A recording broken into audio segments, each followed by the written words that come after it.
that like everyone everywhere feels like everything that we're getting and experiencing is becoming more and more shit. Yeah. Right? We feel like the amount of food that we get for the money we pay is becoming shitter. We feel like the amount of things that our time can do is becoming shitter. We feel like our cars and the value that you get are shitter. You feel like everything in your life. Airplane seats are getting smaller. Yo, Yeah. everything. Your Care has appliances gotten last less. 3 years, not 30. Yes. Yeah. Yes. You can get, like, my grandmother in her house, till the day she died, had the fridge that I knew from when I was a kid. Yeah, but even that term, lifetime guarantee, is gone now. Yeah. I didn't even think of that. Yeah. Yeah. Remember there Well, was, almost furniture everything had a commercials on lifetime TV? guarantee. They'd Yeah. say 20-year guarantee store or a lifetime guarantee of Yeah. this. Yeah. No, Yeah, and that's now, gone. and the thing is, this is why I appreciate your work so much, is because there are things that are so pernicious. Is that the word in society? Where they steal away and they're like in. But what makes them so insidious is that we all think we're being individually crazy and curmudgeon-y. You know what I mean? So you just feel like in your life, you're like, I feel like old cars were made better. Then it's like, oh, here we go again, Grandpa. Right. You know, I feel like this was better. It's like, and what you've done is you've taken all of it and gone, hey, we're not crazy. Things are being made shittier. Yeah. And I like to think that the kind of full theoretical unpacking, because it talks about the policy environment that created it, Yes. kind of takes us beyond like, oh, you shopped badly. You didn't realize if you're not paying for the product, you're the product. So your failure to be a careful enough consumer caused this. Or even like the personality defects of these guys who run these services are to blame. Like, they're bad people, right? I count the spoons if they came over to dinner, but like they're just doing what policy lets them do. And one of the things about having worked in this now for like most of my adult life on these tech policy issues is that I know that this outcome was not only foreseeable, but foreseen, right? There were specific junctures where policymakers said, we should do X. And everyone showed up and said, don't do X. This terrible stuff is going to happen. And they were like, nah. And so, like on the one hand, it makes me very angry and feel a little vindicated. But on the other hand, it makes me hopeful because like, if we can move this beyond the great forces of history and like, oh, it's just, like the iron laws of economics demand that things, margins be squeezed where they can be and move it into the realm of like specific policy choices, well, then we can reverse them, right? We're not prisoners of history. We're just people whose leaders were cowardly and short-sighted and selfish and bad at their jobs. And so, there's obvious remedies for that. They don't always involve a guillotine. Do you think that these politicians were bad at their jobs, or do you think that we just made the assumption of thinking they were working for us when they were working for the corporations?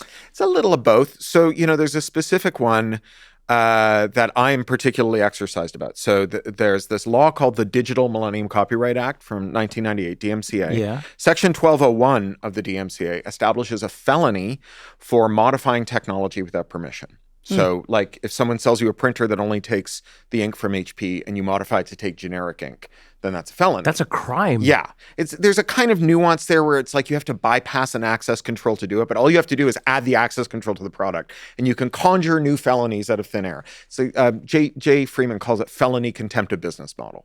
Basically, they just created a path where any firm could take any conduct it didn't like and make it a literal crime. Whoa. Just by designing their technology. I mean, if I extrapolate this to everything, like, because people may not even use printers anymore. Right. That's like saying if you have a car and then you modify the engine. That's already the case. That's a crime. So if, wait, that's already the case. Yeah. So if you like the whole right to repair fight about cars is because the diagnostic messages that go from the part to the what's called the main computing unit, the MCU, the main computer in your car, those are encrypted, and decrypting them, right, bypassing the access control is a felony. And each engine component has a chip. It's called a system on a chip. It's a cheap little full feature computer that costs less than $1. And when you put the part in the car, the part and the MCU do a little handshake where it says like, can you send me like a magic code that demonstrates that you were installed by an official technician and that you were made by the original manufacturer and that you're not a generic replacement part. And if it can't, even though it's a real part that really works, the car just refuses to recognize it. And it's not just cars, ventilators, major appliances, your phone, medical implants. It's called parts pairing. And because this is federal law, right? Is it DMCA 1201? It's a federal law. Yeah. When states pass right to repair laws, they really can't reach to this because it preempts it. Okay. In Oregon, what they've done is they've just said you're not allowed to sell a device that requires parts pairing. But that's as far as they've gotten. One of the most disgusting examples of this is there's an American company called Medtronic that pretends it's Irish for tax purposes. They did the largest tax inversion in history. Medtronic does they do a lot of like the CPAP machines and all of those things. Yeah. They are the largest med tech company in the world. Oh, I didn't know Diagnostic devices, implants, prostheses, the whole range, right? And they make the world's workhorse ventilator. So every hospital has got a building full of their ventilators. Right. And the ventilators use parts pairing. And during lockdown, you had technicians at the hospitals who were taking like a dead working screen from a dead ventilator and putting it in a dead ventilator with a working screen, vice versa. Right. Yeah. And then it just wouldn't recognize it because it just couldn't. And you were supposed to have the technician come and bless the repair, but there were no planes flying. And this was the moment where we need ventilators more than ever. And so there were just ventilators that didn't work. Now, the crazy thing is how this got resolved. So every country in the world has a law just like DMCA 1201, including South Africa. It comes in through the free trade agreements with the U.S. The U.S. trade representative has made it the number one trade priority of the U.S. to get all of its trading partners to enact laws like this, basically to make it illegal everywhere else, to disinshittify the products that America exports so that American tech firms can steal all your data and money, and so that you can't go into business fixing it. And there is a law like this in Poland. It comes through the European Copyright Directive, Article 6.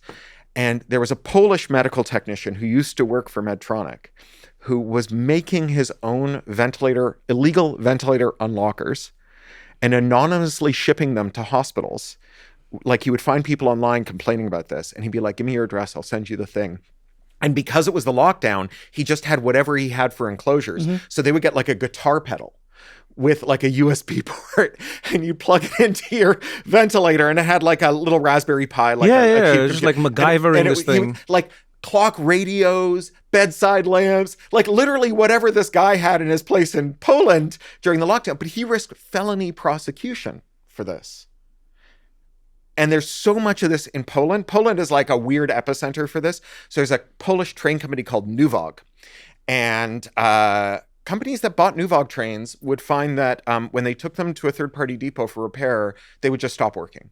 And they would like brick themselves and you'd have to call up Nuvog and Nuvog would go, oh, we'll do some remote diagnostics. It's 20,000 euros. Okay, we fixed it. Or sometimes if you just park them for a long time, they do this. Or sometimes they're pieces of track where if they ran over it would do it. So they hired an independent team of security researchers called Dragon Sector who reverse engineered the firmware on this train. And the manufacturer, Nuvog, the way that they were winning all these train bid contracts is they sold the trains really cheap and then they charged up the ass for repair and maintenance. And they had booby-trapped the train to detect if it was parked in someone else's maintenance yard and then make itself inoperable. And one of the rectangles they drew around a train maintenance yard, they drew it too wide and it went over a piece of mainline track. So trains it would stop working when it goes. It would just stop working. And then they threatened to sue. Well, they are suing the researchers. They threatened to sue a Polish member of parliament for talking about this in parliament.